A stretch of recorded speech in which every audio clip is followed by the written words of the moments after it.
飾り方、飾り方っていうのは、うちらの初期40年50年前の話だと、その以前にあったもの、いわゆる明治以降、昭和大正、その自分に合ったものの中から、その商品やってる人が選んで、それで飾って楽しんでたと思うんだ、最初の初期の。昔ほら松平さんの飾りとかあったじゃないですか。あれらもそうだね、大体。明観さんとか。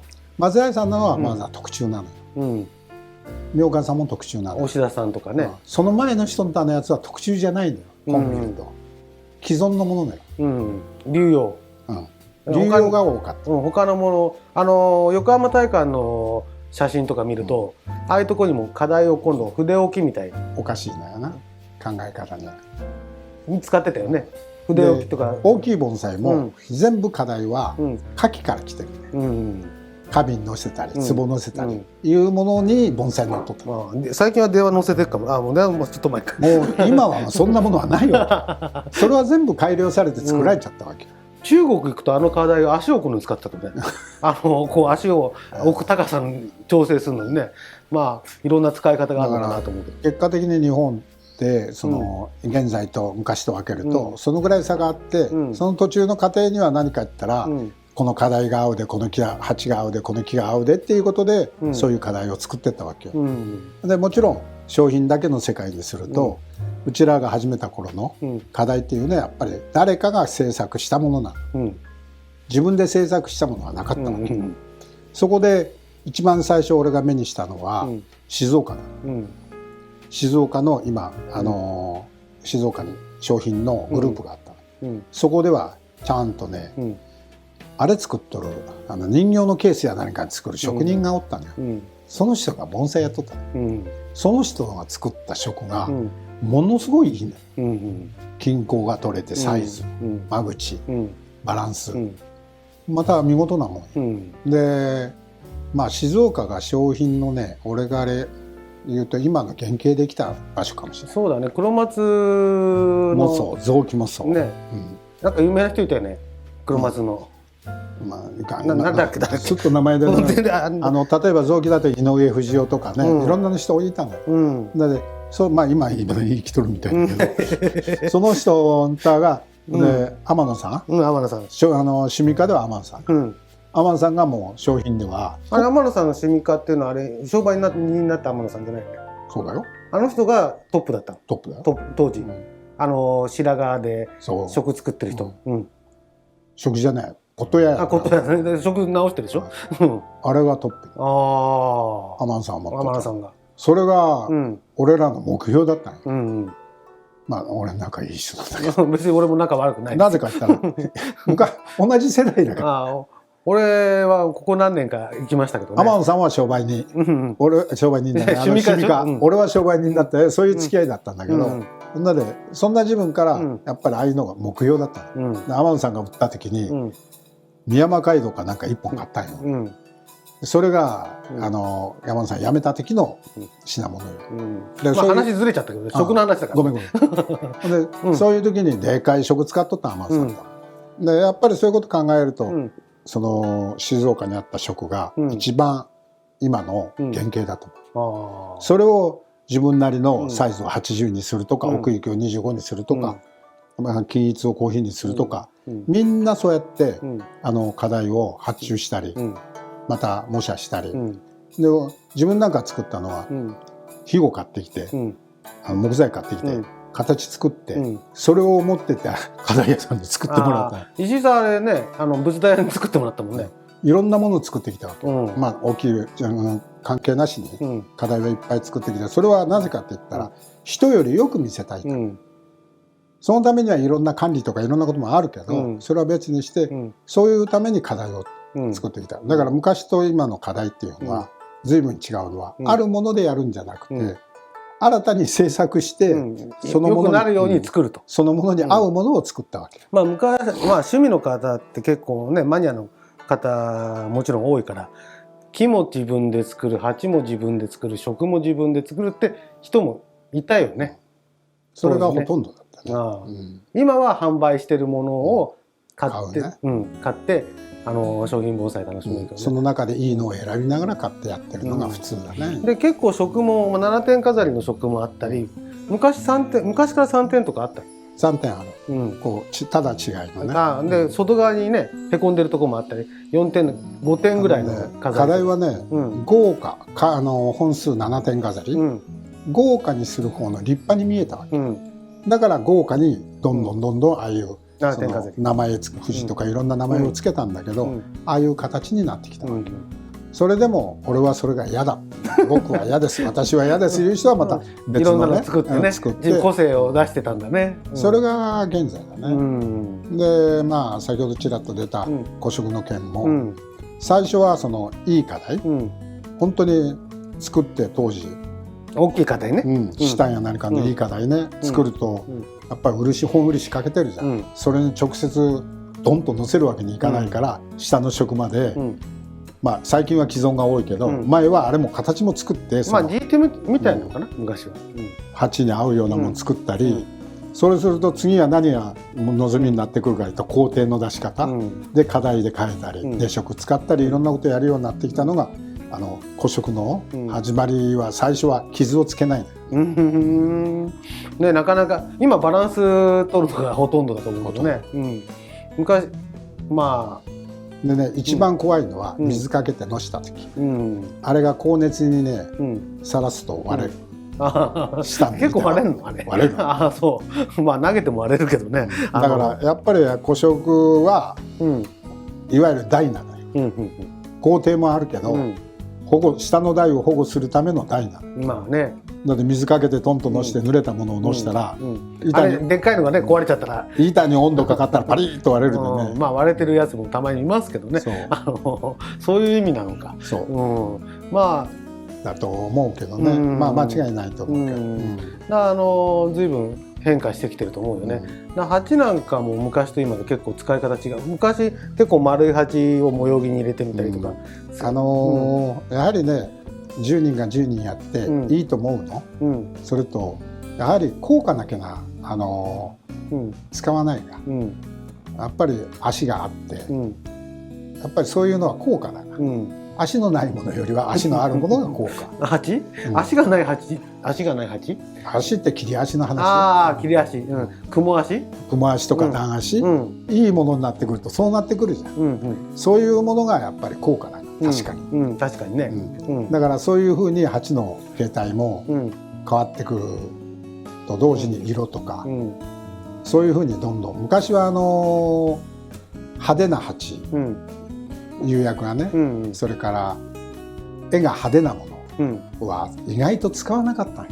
そうだね、昔黄色い鉢とかあんまり使わないよね。ごく稀にあったけどね。まあ使わなかったね。白河内、青河内とかね、こういうオーソドックス、金魚、黄金魚、まあここら辺までだわ。まあ金魚がたまに入るから、そういうのもあるんだね。いいなと思った時代があるけど、まああとは東福寺の色、鉱山の色。昔はね。それがまあ代表だったね。今になると絵鉢が多いけどね。だから今の飾りはその時代の流れですごく絵鉢が3個入ってるなんてザラだからね。もう20年前の台湾はそんなことやってたけどね。今やって日本が追いついたのかな、台湾にね。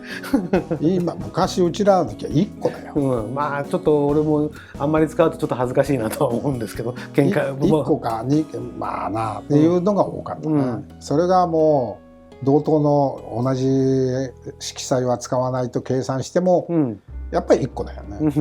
それは最近3個とか。まあミニ盆栽っていうかね、小さいかなり10センチ以下の盆栽でもうかなり数飾るとね、絵鉢が3個ぐらい入ってたり4個ぐらい入ってたりっていうのは。まあ序の口だな。まあね。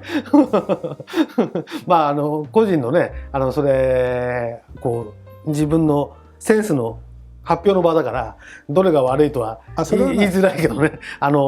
僕なんかじゃあこれは新しいなという感じには見えるけどね。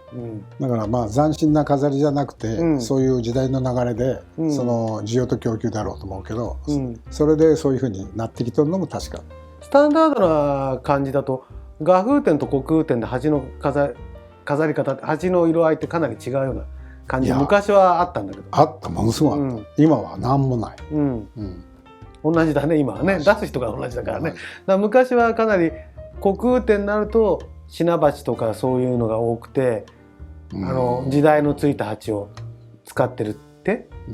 だけど昔でもね、例えば染付で小伊万里とか、そういうのが出とったよね、今全然出ないよね。ないとは言わないけど、出ないよね、もっとね小伊万里とか、南京でもね、古いものを尊重した方がいいと思うんだけどね。そういうものがね、どんどんなくなってきとるよね。ないんじゃなくて使わないんじゃないかなと思うんだけどね。使わない。ね、あれ評価としては落ちるはずでもないんだけどね、それを使ってね。いや本人は落ちると思ってる。あ、そうなの？結構がいいんですか。まあいろいろ評価ありますよね。そういうものだと俺は思ってる。まあ俺なんかあまりないと思うんですけどね。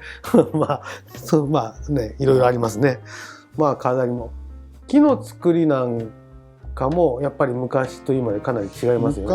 昔はねやっぱり例えば黒木、小白類には出物っていう言い方は割になかったかもしれない、結構ね色鉢っぽいものに入ってるものがあったわけ、あれが定説じゃないんだけど、どんどん現代になってきて、やはりね黒松はこういう紙泥に入れるんだと、そういうニュアンスと、そういうやっぱり入れたことによってさ、木が引き立ったり、よく見えたりするから、やっぱりそういうふうに変わってきたと思うんだ、だけど当時最初の頃なんていうのはないのよ、鉢も、数が。そうだよね、なかったよね、種類もないし、だけどあれがある日突然出てくるんだから不思議だったんだけど、ある中でやっとったから、丸っぽいのが多かったり、変な楕円だったり、ああいうのが出とったいうことは、まあ使い鉢であれはあっただけで、現実には家の中におったんかなと。大事にしてたのかもね。しとったと思う。ひっそりね。じゃあ話を変わって、木の作り方に。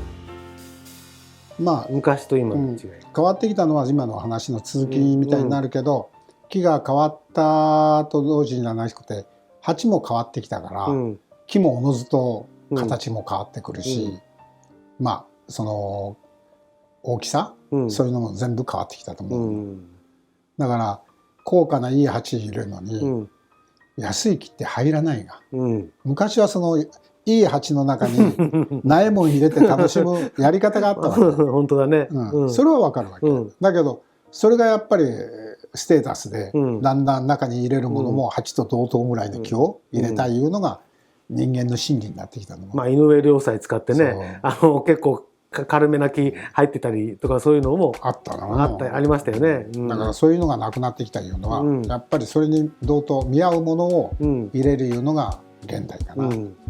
また今は今度木が発育しすぎて昔の鉢に入んないような感じのやつもお客さんも業者もそうなんだけど、怖がるんだよね、管理する時もそうなんだけど、この木はさ、どこまで切ったら生き取れるかっていう、まあ大事だよね、生きてるのはね、それが分かんない、誰も。だけど数やってるとね、失敗いっぱいしとるとね、分かる。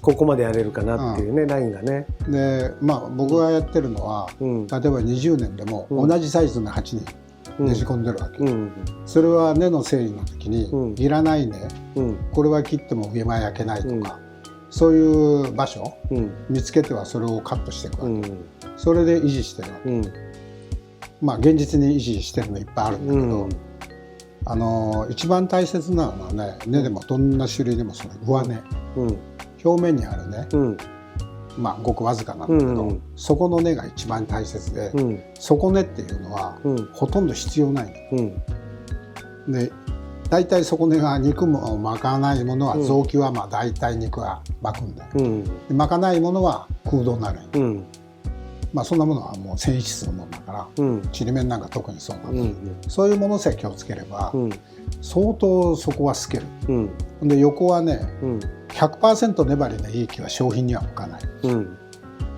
せめて三方で十分。もう前後はいらんよねっていう感じだね基本的にね。だから最初からその切れるものは一番最初のスタート、自分が持った時のスタートにそれを行っていくことよ。でもそういう意識で盆栽をやってる人っているの？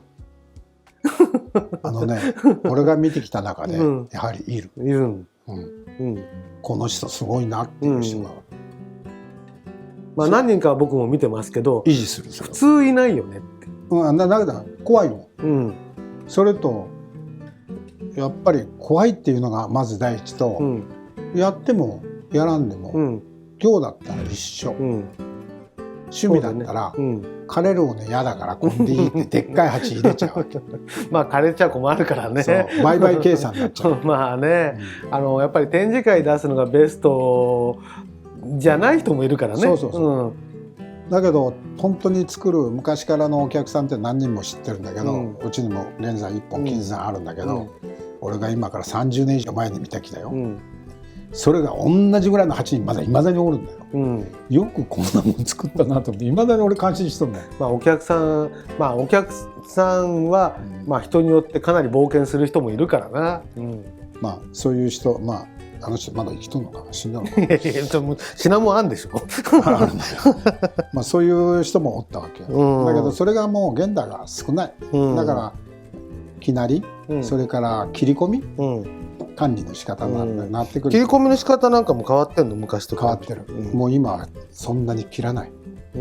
傘あるよ。傘っていうのは眼から見た原型があるように作る。それがもうほとんど。だから枝が缶抜きであろうが蜜であろうがわーっと見える方がいいわけ。蜜になってやっぱり蜜よりもついてて意味があるようなやり方がいいのか、例えば蜜になりすぎるとやっぱり見づらいのかとか。再生が効かない蜜の木は。枝の粗い木は再生が効く。で蜜の木は現代は行だと売りやすい。行だとね。趣味木だと管理しにくい。そのピーク以上にものが出来上がってるから、例えば 100% のところで常に90% か 80%、100%、そこら辺で維持していくのか、展示会になって密になるとその木のポテンシャルの 120%、140% にいっちゃってる状態かというんで、 140% にいったらそれは維持できないよね。懐は飛んでいくし。だから今の商品が20センチが30センチのような話が起きてくる。30センチにはならんと思うけどな。木がどんどんでかい。だって左右を測ったら30センチあるね。あります。ごもっともです。高さは違うよ。小白なんか葉物なんか余計葉っぱ取れないからね。だからあれを買って切り込んでやれるお客さん、また業者いうのがお金儲けの対象だね。でも基本的に大きくなりすぎたら、それはそっちの大きいので見た方が良くなくない？だからいつまでたっても、そういう小さめの木がどうのこうのっていう進歩はない。切れない。切れないよね。俺はそれ大嫌いだから自分の好き勝手に切っちゃうけど。好き勝手切っていい形になればいいけど、ボディ自体が太ったら無理でしょ。そんな気は俺もやらない。そうね。それは商品盆栽じゃなくて次のステップに進んでいけばいいなとは思うんだけどね。だから10のうちの10をね、同じことやるんじゃなしに、やはり維持できる木はとことん維持する。できない木は早いとこさようなら。さようならか次のステップに進むという感じになると思いますけどね。長年やってくるとね、そういう考えって浮かんでくる。自分が手入れできる量、絶対量っていうのも決まってるわけだからね。1年間にその木にアプローチできる量っていうのはね、こう思ってたってできない、手が入れていけない木だったわけだからね。それとね、今一番いかんのは、作って簡単なものへどんどん移行していってるわけ、種類が。と行は売れるものへ移行したわけ。枯れるもんってなかなか買いづらいよね。だけど昔は、例えばザクロ、あれなんか代表的な種類なんだけど、ああいうものがものすごい繁栄したのよ。今誰も言わないで。ザクロなんかいいと思いますよ、僕も。いいけど商品盆栽で維持できるかどうかはまた別にして、中品ぐらいだとね、ネジカンザクロなんて肌模様もいいし、長寿梅なんかものすごい重宝がられてるけど、昔はボケだったんだよ。缶ボケとか缶ボケもいいですよね、花綺麗でね。まあ名古屋は特にね、名古屋缶なんてのがあるわけだから、東洋なんかもいいんだけど、そういうものを今いいなって持ってる人っているかな。ね、変わりましたよ。今いいのは金図が良くて、心拍が良くて、枯れるような木をやらなくなりましたよね。結局ね、流行が変わるんじゃなしに、その売れるもの売れんものの流行で木の種類とか、石化機能とか、やり方とか作り方が全部変わってっちゃうね。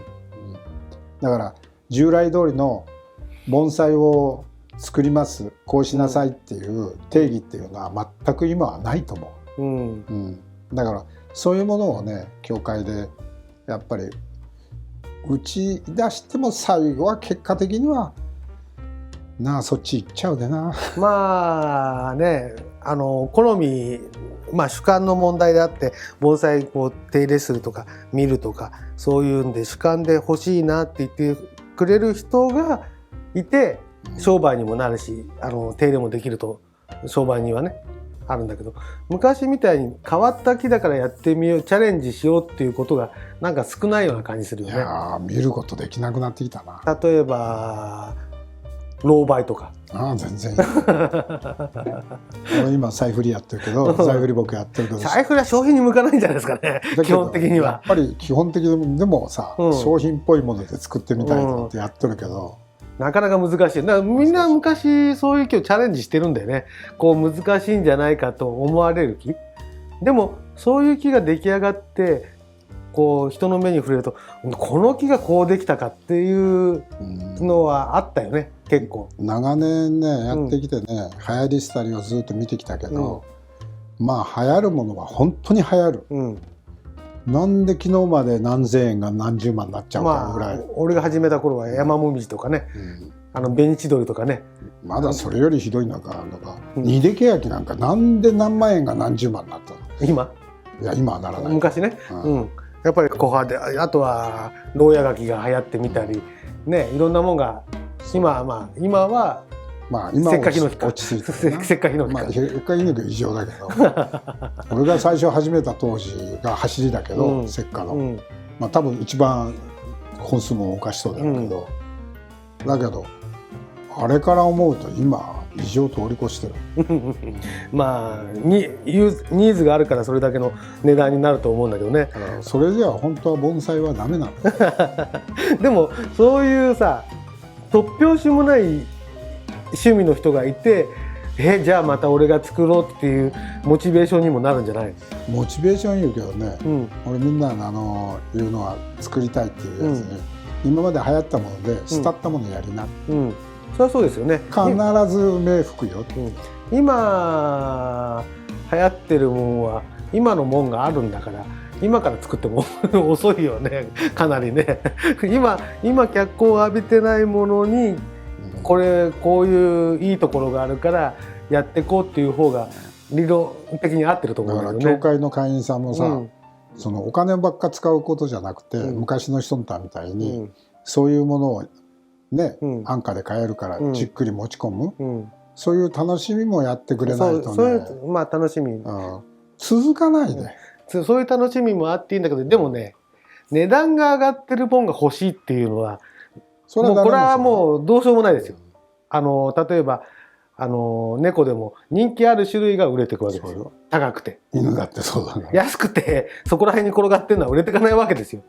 だけど必ず来るんだけど。だけどみんな欲しがるのもしょうがないよね。だって今なんかこれ持ってると俺これ持ってんだって自慢できるかもしれないしね。それがあるだよな。だからやっぱり短命になっちゃうよな。また次の流行りを誰かが持ち上げるんでしょうけどね。作り方も必要なくなってきてる。作り方いるでしょ。いや水かけてさ、肥料やってさ、管理してりゃいいような時代だもん。あとはなったら買ってこればいいだもん。お金がある人はそれでいいよね。ただそれじゃあ作る楽しみがないような感じするけどね。だ盆栽って基本的にこう絵を描くのと近くて、自分のイメージしたのを具現化するもんじゃないですか。まあそうだ、うん、ただ同じ形してたらそれ植栽と一緒だよね。だからうち来るお客さんでさ、まあ月に1回は俺1日家におる、その時に持ってきたものは、どんなもんでも一応仕事してあげる、お金も何も取られる必要じゃないから、聞きました。お金取らないですよ、石井さんは。はいどうぞ。はい。それでなぜやるよとさ、みんな唖然とするんだけど、俺にハサミ持たしたら無理だよなと思うもん自分で。なんで？切っちゃう。切っていいんじゃないの？ほんで切ってゼロからスタートじゃん。だけどそれがさ、何年か先に持ってくるんよ。私結構楽しい気になってる。ジグソーパズルみたいですかね。ほんでそれがまたやる気になってもらえるのよ。だからただ針金かけてこうだよって渡すんじゃなくて、それには現実に本人が見とってなぜ切るかなので、あんまり丁寧には教えないけど適当なことでね、やっていけば分かるよあとっていうような感じもあるんだけど、まあ基本的に盆栽の作りっていうのはそのボディを生かした作りをすればいいわけだから、その木があれば作り方っていうのはおのずと決まってくるんだけどね。空間の作り方も決まりは大体あるし、うちは大概お客さんはすぐ使える木見れるような木を仕事してくれば絶対言わないんだ、やることないもんね。すぐ見れる木はね、それいいんだから。みんな大騒動してね、どうしたらいいわからん木だから結構自分も勉強になる。そうこうどうしようもない木をトライするっていうことも結構勉強になるよね。でね、一番いかんのは、例えば植え方とか、形とか、その用途はね、個々家によってね、やり方は全部違うと思う。例えばうちのやり方がいいって言って、お客さんに言ったって、そこの環境が朝夕1回しか水かけれんとかいうとこで、それをやっても無駄なの。だけどそういうことも踏まえてね、いろんなことを教えてあげると、結構みんな上手にね、やってくるし、まあ落ちて枯れてましたいう人もおればさ、いろんな人おるんだろうけど、やっぱりそんなにやっぱりみんな大事にしてやってるね。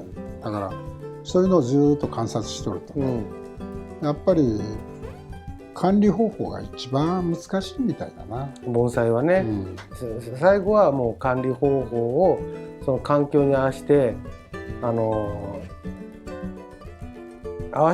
管理していく、培養していく。まあそう日向とか日陰、南側に家が建っちゃったとか、そういうんで環境が変わっちゃう場合もあるし、今みたいに温暖化で高温になってきたり、ね、いろんな、あと今までなかったような病気が出てみたりとか。病気が一番嫌だよね。まあ人間でも言えますからね。まあ盆栽界のわずかな知識でそれをクリアできるかどうか難しいですけどね。盆栽に限らずね、リアジっていう言葉があるんだけど、もうその土地で何十年も同じことを繰り返してると、それだけの病気とか、病虫害、これはもうついて回るから、やっぱり環境を変えるのが一番必要なんだけど、それは無理でしょ、家変わるわけにいかない。そうだよね。盆栽の中だからやっぱり消毒っていうのは、まあ必要なのかな。だからよく花つかないとか実つかないとかいうのもさ、そこんちじゃつかなくて次のとこ行ったらさ、バッてついたりするよね。結構あるんだよ。あれ面白いね。あれはやっぱり環境よ。環境だね。だからやっぱりそういうこともね分かってほしいし、だからやっぱり本当に盆栽始めてくれる、商品始めてくれるなら、種まいて作れとは言わん、絶対できるわけないから、それよりはやっぱりある程度のものから誰かに教えてもらったり、まあ友達に教えてくれたり、自分がいいという人に頼んだり何かして、そこからスタートしていくと意外と早いよ。そうですよね。やる気がある人が盆栽の趣味をやるわけだから、覚えるのもものすごい早いと思うし、熱心だし。土なんかもね、そんなに苦労することない。今市販のものでね、やっとれば大体 OK だよ。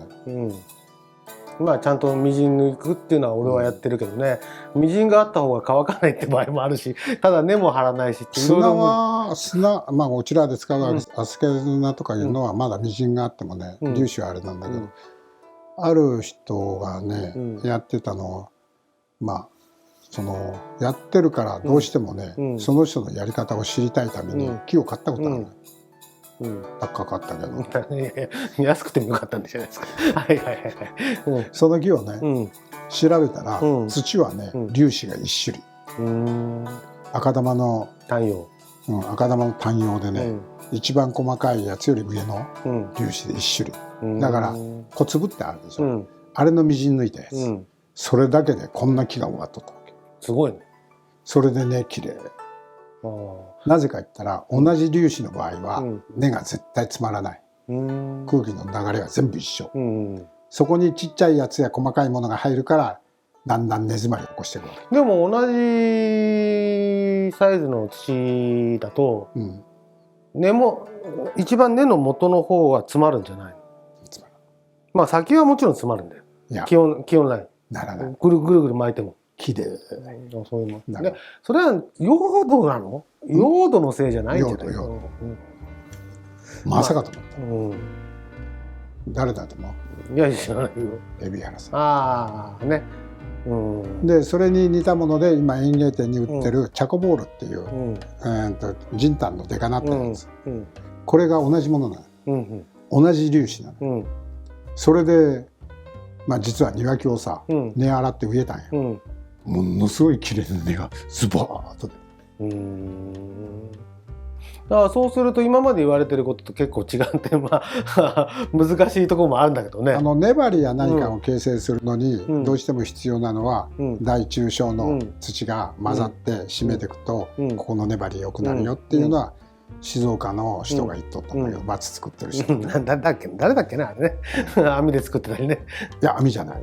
その人は。違う人。死んじゃったけど。大体ね。